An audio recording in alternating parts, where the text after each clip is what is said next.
સુરતમાં એક તરફી પ્રેમમાં પાગલ યુવકી અવનવી રીતે યુવતીઓ પાછળ પડી જતા હોય છે, ત્યારે પાંડેસરા વિસ્તારમાં એક તરફી પ્રેમમાં પાગલ રોમિયોનો કિસ્સો સામે આવ્યો છે, જેમાં જેલમાંથી છૂટ્યા બાદ ફરી યુવકે રોમિયોગીરી શરૂ કરી દીધી હોવાનું જાણવા મળ્યું છે, જેથી એન્કર યુવતી દ્વારા બીજી વખત ફરિયાદ નોંધવામાં આવી છે।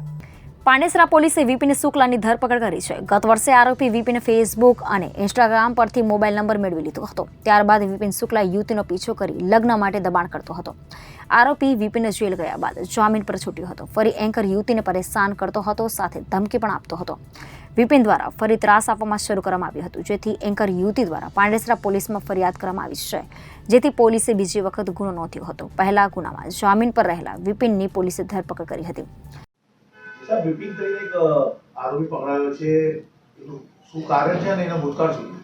જી, પાંડેસરા પોલીસ સ્ટેશનમાં 12 માસ અગાઉ વિપિન શુક્લા દ્વારા એક દીકરીને હેરાન કરવામાં આવતી હતી, જેના ભાગરૂપે દીકરીએ ભૂતકાળમાં તેના વિરુદ્ધ ગુનો દાખલ કરાવેલ, જે ગુના અનુસંધાને તેને જેલમાં મોકલવામાં આવેલ।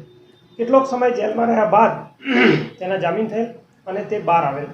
બહાર આવ્યા બાદ તેણે આ દીકરીને ફરીથી ભજવવાનું ચાલુ કરેલ અને દીકરીને ધમકી આપતો હતો કે તું મારી સાથે લગ્ન કર, નહીં તો મારા જેલના મિત્રો દ્વારા હું તારી હત્યા કરાવી નાખીશ, અને દીકરીને લગ્ન માટે વારંવાર દબાણ કરતો હતો, જેથી ફરીથી દીકરીની ફરિયાદ લઈ ગુનો દાખલ કર્યો છે અને પોસાઈ કેએસ બારિયા નામના તપાસ અધિકારી છે, જેમણે ગુનો દાખલ કરી ફરીથી ધરપકડ કરેલ છે અને તેને ફરી જેલ હવાલે કરેલ છે।